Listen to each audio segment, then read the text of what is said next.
Happy Friday, Internet. Happy Friday, Evelyn. You know, I take great pride in having what I consider to be one of the most, how would you put it, technically comprehensive FZ6R channels on YouTube. And I'm always as transparent as possible so that we can all learn together. Which is why I feel compelled to show you this.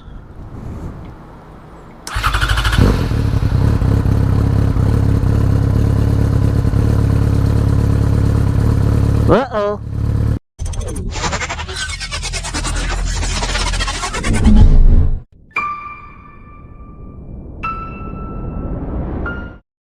Now assume the camera picked that up good enough for you guys to see, because it's not very much, but as you saw, a little bit of a cold start, smoke puff.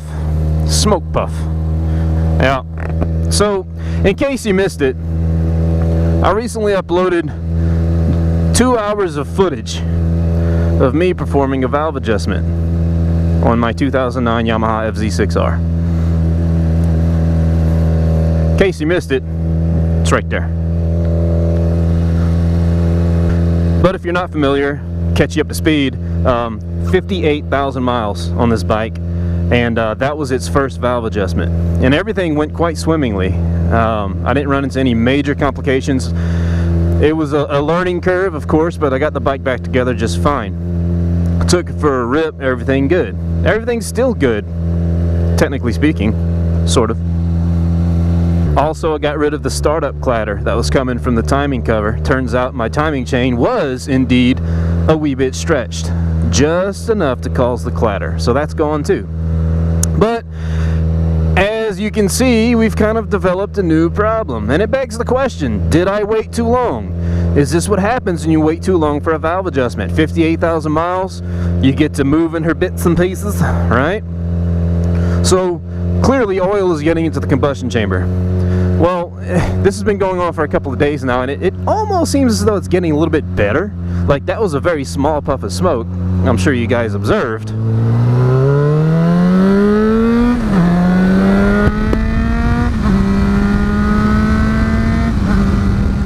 So one of the first things I did after a couple of days, because it took a couple of days for this to manifest, it was the second day that I noticed it.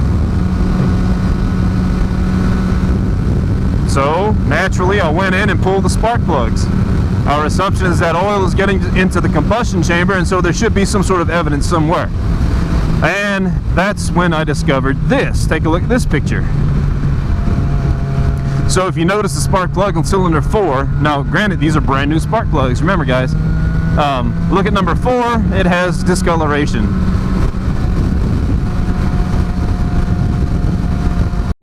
Now just know that I am completely open to suggestion and opinion here, and please guys, leave comments down below with your ideas, what it is that you think is going on, but let's analyze it just briefly. There's only a couple of ways that oil is going to get into your combustion chamber. Number one, it's failed rings. Now the bike is not smoking all the time. In fact, it's just on startup, and every now and again at a red light, give it a blip, tiniest puff of smoke comes out. So the rings are good. Also, I had no issues before the valve adjustment, so it didn't happen until we moved stuff around. And so what did we move around? Well, we moved the distance that the lifters have between themselves and the stems of the valves, right? We changed those clearances. Now look at this picture here.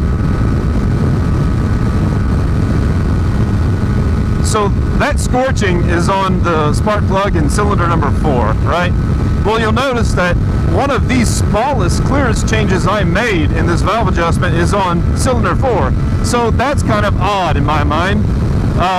And what I mean by that is the fact that the other way oil is going to get into your combustion chamber is by way of either a bent valve to where the valve guide is slightly tweaked to where oil can get past it, or simply put, your valve seal is out of whack.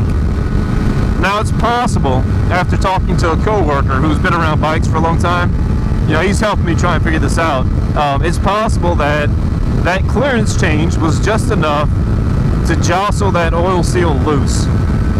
And now the oil seal is compromised, ever so slightly. Just enough to where after the bike sits overnight, oil collects on top of the piston in the combustion chamber on cylinder 4, and when I fire it up, that little bit of oil ignites, thereby producing the smoke. Well, and so what are our options? Well, I can tell you the first thing I'm going to do. Well, let me tell you something I didn't tell you that I did, that I've got to investigate. So that spark plug on cylinder 4, I moved it to cylinder 1.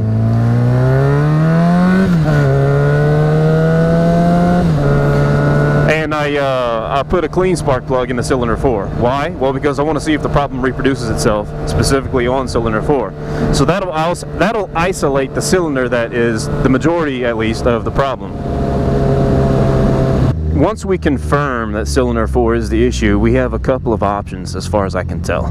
And again, guys, leave your opinions and comments too, because I value your guys' opinion and assistance in this matter.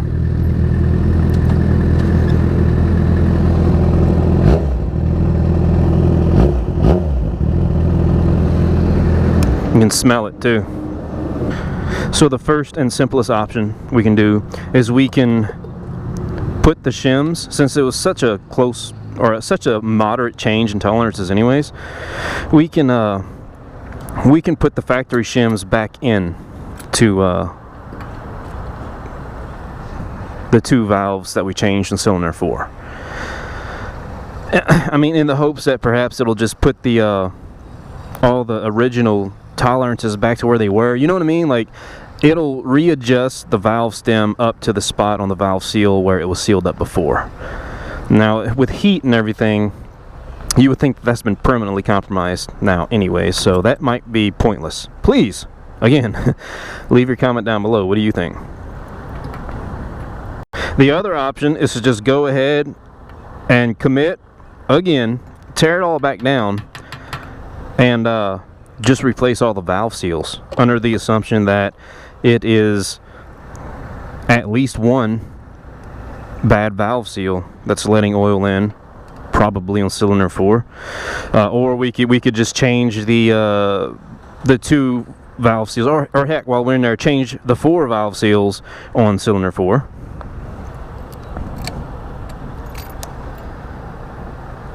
See if it smokes again. Yep, a little bit, just a touch. And see, so in that little bit of time, a little bit of oil drained past something. Likely the seal. I assume you guys can pick up that little bit of smoke on your screen there. I mean, another option is that we just redo the entire valve adjustment, right? We can do that. Oh, we could, you know, tear it all back down and recheck all of our clearances, and if any of them are goofy, change it up yet again. We've got plenty of shims to do that. But here's the deal, guys. That can't possibly be it, because the valve train is so quiet now. You know what I mean? Like, the valve clearances are obviously in spec now. You can tell because she purrs so nicely now. So I don't believe valve clearances are an issue whatsoever. I think that job was absolutely successful. Idle is just lovely. Temperatures and power are still okay. It's not running hot. I haven't lost any power. You can smell it. You can't see it, but you can smell it. Of course, let's be honest, guys. Another option is to do absolutely nothing. Now, I know that's not how I roll, and that's not how this channel rolls, right? But to be honest with ourselves, 58,000 miles, have we been lucky, or has Yamaha just been that damn reliable? I'm leaning towards Yamaha just being that damn reliable, and the reason why, again, is because this newfound issue did not show its face until after I took it apart and messed with it. You know what I mean? For lack of a better term. I know all I did was adjust valves and and I restored the proper clearances, obviously. But stuff still got moved around, albeit by thousandths of an inch. And I mean, honestly, guys, when you have so many parts that are married over 11 years, thousandths of a difference is all the difference. So, man, really, I mean, best case scenario is it's a bad valve seal. The procedure for changing that out is, of course, you got to tear it all back down, pull the cams off, and employ a valve spring compressor tool to get the bunk valve seal out of there and replace it. The valve seals are $5 a piece. So the only thing that's going to suck is the time, how time consuming it's going to be to get down to the valve seals.